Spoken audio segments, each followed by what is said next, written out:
How many of you text message or use instant messaging? Okay.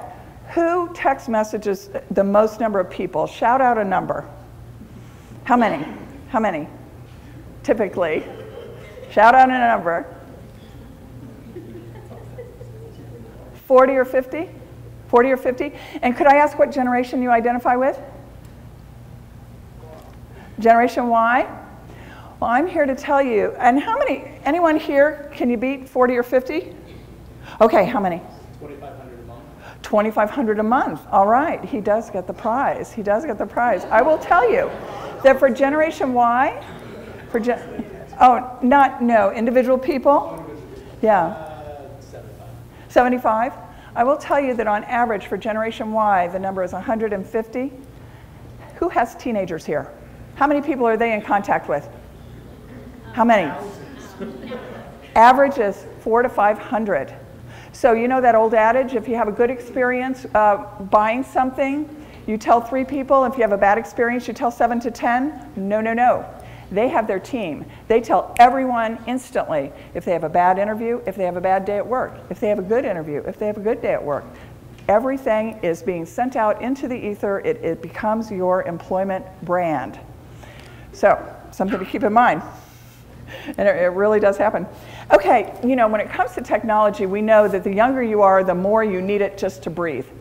It is absolutely part of the fabric of clothing, of everything. I mean, you know, I think Generation Z will probably be the first ones to have things surgically implanted because, you know, then you don't even have to carry it. You won't even have to carry it.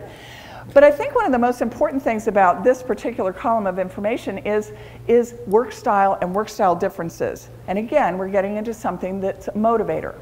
Now, when I was doing homework when I was growing up, my parents used to yell up the stairs, "Nancy, turn off that music." I was trying to listen to music and study. Those were, you know, that was impossible. You couldn't possibly multitask like that. How do people study today? It's insane. They have an iPod in their ears, the television's on, the book is open, they've got 4 or 5 little I am conversations going on, and they're doing their homework and they're pulling A's. Your employees who are under the age of 45, and the younger they are, the more this is true, they multitask as a way to be productive and to pull in those A's for you.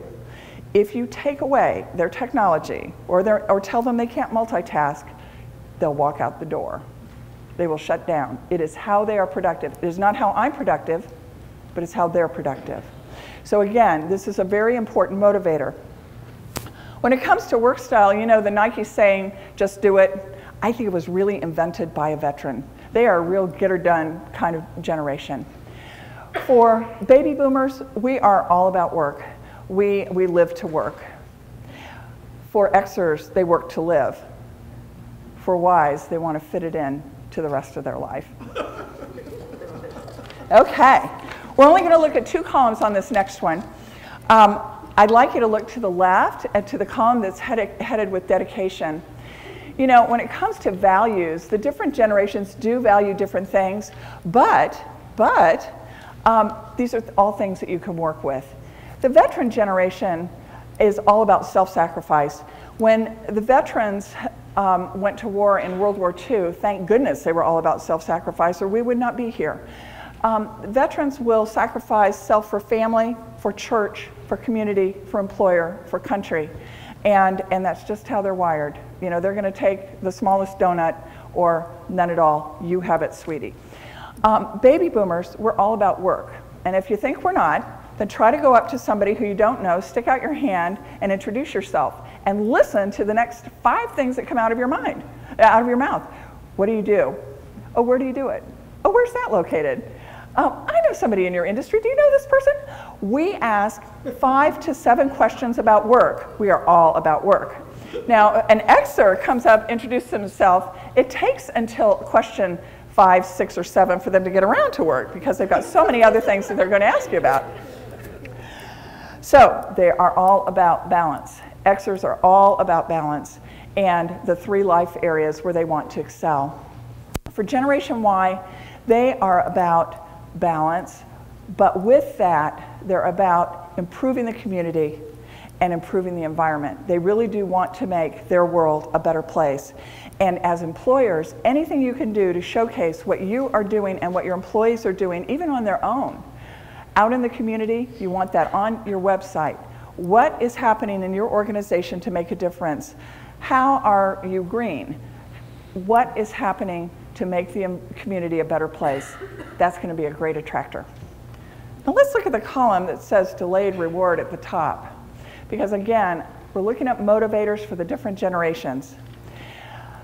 The veteran generation really will delay rewards for a long time, literally for a lifetime. They are the generation that is likely to wait to take that lifetime cruise till after they retire. Boomers are not like that. We want to take it now. We want it now. We're into personal gratification. And we've had the luxury of being able to do that. When it comes to Gen Xers, they are all about fun and they are very self-reliant. But let's look back at fun. Now, how many boomers are in the room? Well, we boomers are fun impaired. We do not know. We do not know how to have fun at work, and we think it collides with productivity, and that's not true. And I would like to recommend to all of you who are fun impaired, and I know who you are, that you get books by Bob Nelson. Bob Nelson wrote 2 of the most fantastic books about how to motivate staff, how to reward performance, how to get better performance, and how to do it on this much budget. And the first book is 1,001 Ways to Reward Employees. It's probably on your bookshelf and you haven't opened it. Go open it. 1,001 Ways to Reward Employees and 1,001 Ways to Energize Employees. And again, it is something for $0 or almost $0 where you can inject some fun into the workplace. You are going to find productivity goes up, engagement goes up, your bottom line goes up. And that would go for buyers too. Why not inject some fun into what's happening? Okay, well let's look ahead at, and last but not least, Generation Y being entrepreneurs. They really do want to be CEO of their own company. Let's make them CEO of their job, give them a lot of responsibility, pour it on. The last thing I want to talk about is the difference in motivators when it comes to compensation. And many of you have staffs, and I'd like you to look at this as a way to make it work for you.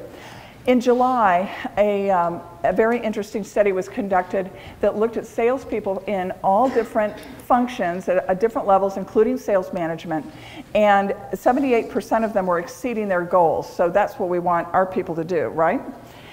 And when you look at that last slide on motivators by generation, no surprise that number 1 and number 2 tend to be the same across the board for all of the generations. But you know what? It falls apart completely after that. And this is why it's so important that you offer choice to your employees.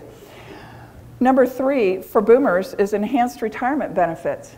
You know, you may be racking your brain, how can I do something in that area? I bet you anything that there's a Rainmaker consultant here who specializes in benefits and might be able to help you with some brainstorming in that area. When you look at number 3 for Gen X, it's an expense-paid trip with a partner. For Gen Y, it's a promotion. They're all about that achievement and entrepreneurialism. Number 4 is an expense-paid trip for boomers, promotion for Xers, and an expense-paid trip with a partner. And then after that, boomers are the ones who stand out as being different. And we've got to keep in mind that what motivates us is not what motivates our staff typically. Stock grant, probably not going to motivate an Xer or a Y. They just can't imagine it, you know, panning out in any time that they can think of. But a flexible schedule or more vacation time, yes. So time and how they get to use time, very, very important motivators. One of the differences between boomers and veterans versus Xers and Ys is how we think about work. For boomers and veterans, work is where you go. For Xers and Ys, work is a thing that you do, and you can do it anywhere. And that's a very, very important distinction. I know we've had a very short time together, but I hope I've given you some ideas on how you can be ready when the recession changes, when things get better, how to motivate your people no matter what their generation, keep them and keep them productive. Thank you very, very much.